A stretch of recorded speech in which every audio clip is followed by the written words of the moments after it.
ይሄንን ቪዲዮ አይቶ የሚያሳልፈኝ የተናገርኩትን መልእክት ሰምቶ ኮፒ ሊንክ ደግሞ ኮሜንት አድርጉ ምላችሁን ነገር ኮሜንት የማያደርግ ሰው እመኑኝ ያጋነን ተባባሪ ነው። እመኑኝ ያጋነን ተባባሪ ነው። ያልሆነ ሰው ይሄን ቪዲዮ ያሳልፈው።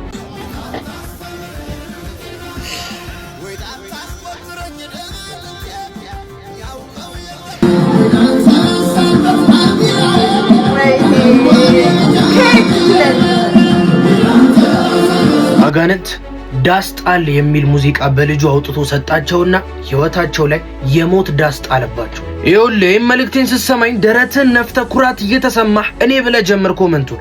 እኔ የእግዚአብሔር ልጅ ነኝ ብለህ ኮሜንት ላይ ጻፍልኝ።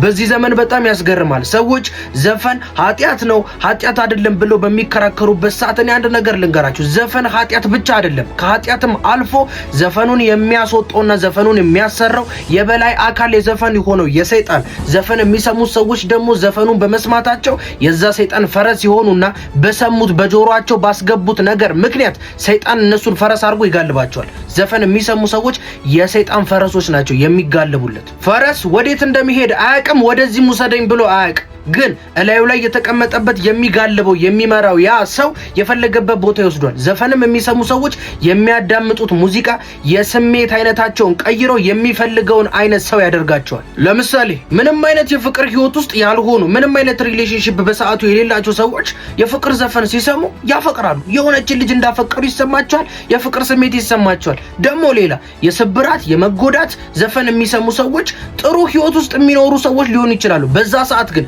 በፍቅረኛቸው የመከዳት በቤተሰባቸው የመከዳት የመገለል የብቸኝነት ስሜት እንዲሰማቸው ያደርጋል። የሰሙት ዘፈን አስረግጬ ነው ምነግርህ። በቃ ዘፈን ኃጢአት ብቻ አይደለም መንፈሳዊ እስራትም ጭምር ነው። ታስራችኋል። ዘፈን ሳሰሙ መተኛት አትችሉም። ዘፈን ስትሰሙ ስሜታችሁ ይቀያየራል። ዘፈን ስትሰሙ ደስተኛ የነበራችሁ ትሰበራላችሁ። ምንም አይነት ህይወት የሌላችሁ ደግሞ የሆነ የፍቅር ስሜት እንዲሰማችሁ ያደርጋል። ካላችሁበት የኑሮ ሁኔታ የዋዠቀ ስሜት እንዲሰማችሁ የሚያደርገው ዘፈን ነው። የዘፈኑ ባለቤት ሰይጣን ነው። ዘፈኑን በሰማችሁ ሰዓት እናንተ በአጋንንት እስራት ውስጥ ነው ያላችሁት። ልታመልጡ ይገባችኋል። ዘፈን ኃጢአት ብቻ አይደለም መንፈሳዊ እስራትም ጭምር ነው።